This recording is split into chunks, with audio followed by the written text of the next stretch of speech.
منفرد روایت میرے نبی پاک صلی اللہ علیہ وسلم فرماتے ہیں ایک آدمی تھا، صحابہ ایک آدمی تھا، اس نے اونٹنی تیار کی، اونٹنی پر سامان رکھا، کھانے کا پینے کا زادرہ سامان، یوں سمجھ لیں جیسے لوگ حج عمرہ کرنے جاتے ہیں تو ایک تھیلا، اس میں پاسپورٹ بھی ہے، پیسے بھی ہیں، ٹکٹ بھی ہے، ہر شے اس کے اندر ہے، وہ تھیلا اس نے اونٹنی پہ باندھ دیا، ساری ضروریات کی چیزیں اس میں تھیں۔ ریگستان کا علاقہ تھا، صحرا کا علاقہ تھا، میلوں دور دور تک آبادی نہیں،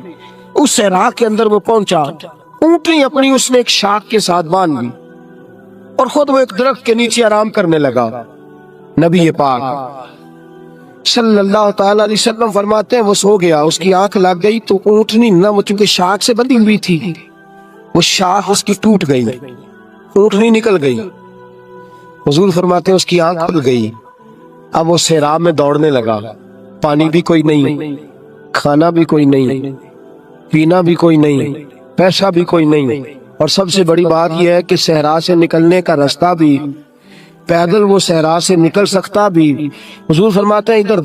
دوڑا، آگے دوڑا، پیچھے دوڑا، شمال جنوب بھاگا، تھک گیا، آوازیں دینے لگا، درختوں پہ چڑھنے لگا، جو اس سے بن سکتا تھا اس نے کیا، تھک گیا، جب تھکا تو کونے میں بیٹھ کے رونے لگا، کھول کے رویا۔ اب اسے یقین ہو گیا کہ میری فریاد کو کوئی نہیں پہنچے گا، مشکل ہو گیا میرے لیے۔ حضور فرماتے ہیں وہ ایک درخت کے نیچے بیٹھ کے اپنی موت کا انتظار کرنے لگا کہ اب میرا کوئی حل نہیں بچنے کا، موت ہی آئے گی، موت ہی۔ اچانک اس نے آنکھ کھولی تو اس کی اونٹنی اس کے سامنے کھڑی تھی، سامان بھی مل گیا، پیسے بھی مل گئے، کھانا بھی مل گیا، پانی بھی مل گیا، ہر چیز مل گئی۔ اللہ کے رسول فرماتے ہیں صحابہ بتاؤ اسے کتنی خوشی ہوگی، صحابہ بتاؤ اسے کتنی خوشی ہوگی۔ تو ہر صحابی تولنے لگا، ناپنے لگا، ملا کر کہنے لگے حضور یہ تو وہی بتا سکتا ہے جس کو خوشی ہو رہی ہے،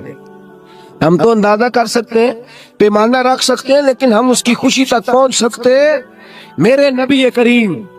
صلی اللہ تعالی علیہ وسلم فرماتے ہیں اور صحابہ اسے تو کچھ خوشی بھی نہیں ہوئی، کچھ بھی خوشی نہیں ہوئی جب رب کا گناہگار بندہ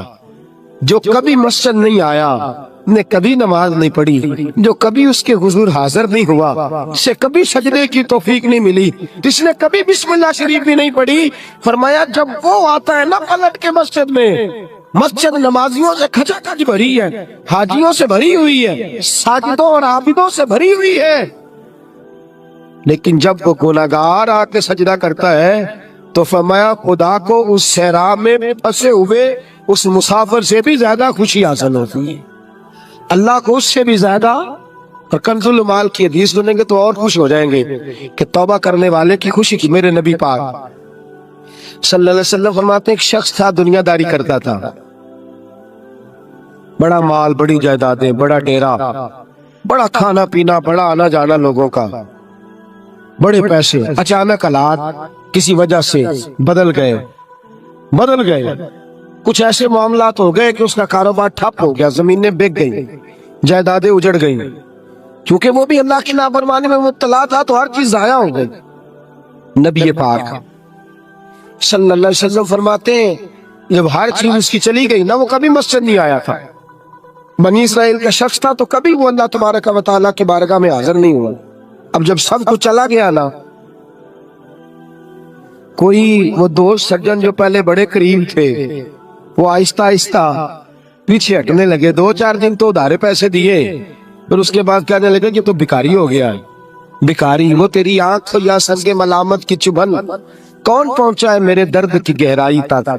دور شہرت میں تو یاروں نے کیا یاد بہت، ساتھ آیا نہ کوئی کوچہ رسوائی تک۔ اور میاں صاحب کہتے ہیں ساری عمر ہی آٹا گدہ ہے تے لکھاں کیتے پیڑے، ان وقت آیا تے محمد بخشا کوئی نہیں ہو بیٹھا نیڑے، ساری عمر ہی آٹا گدہ میں لکھاں کیتے پیڑے، اے وقت آیا تے محمد بخشا کوئی بھی نہیں بیٹھا نیڑے۔ میرے نبی پاک صلی اللہ تعالی وسلم فرماتے ہیں الجھ گیا، جب تھک گیا نا دنیا داروں کی طرف، رشتہ داروں کی طرف، یار دوستوں کی طرف، تو پھر جا کے مسجد یاد آئی، سجدہ کیا، کہنے لگا یا اللہ کوئی نہیں میرا تیرے سوا، اللہ میں نے دنیا دیکھ لیا ساری، تیرے سوا میرا کوئی نہیں۔ رب کریم نے فرشتوں کو بلایا، فرمایا ادھر آؤ، جاؤ میرا بندہ جیسے کہتا ہے ویسے ہی کر دو، جو کہتا ہے ویسے ہی، جو وٹیاں شاطا والے مولا تے رب غریب نوازا، اپنے بندیاں تائیں کھلی رکھی رحمت دا دروازہ۔ یا اللہ مدد فرما، فرمایا جاؤ فرشتے جیسے یہ کہتا ہے ویسے ہی۔ فرشتے کہنے لگے یا اللہ ہماری ضرورت تو نہیں، پر ڈر کے نہیں آیا، یہ الجھ گیا ہے تب آیا ہے، پھنس گیا تب آیا ہے۔ انشاءاللہ یہ تجھ سے ڈر کے تیری محبت میں کیسے آیا ہے؟ اللہ کرے آپ کو سمجھ آ رہی ہو اس لذت کی، کیسے آیا ہے؟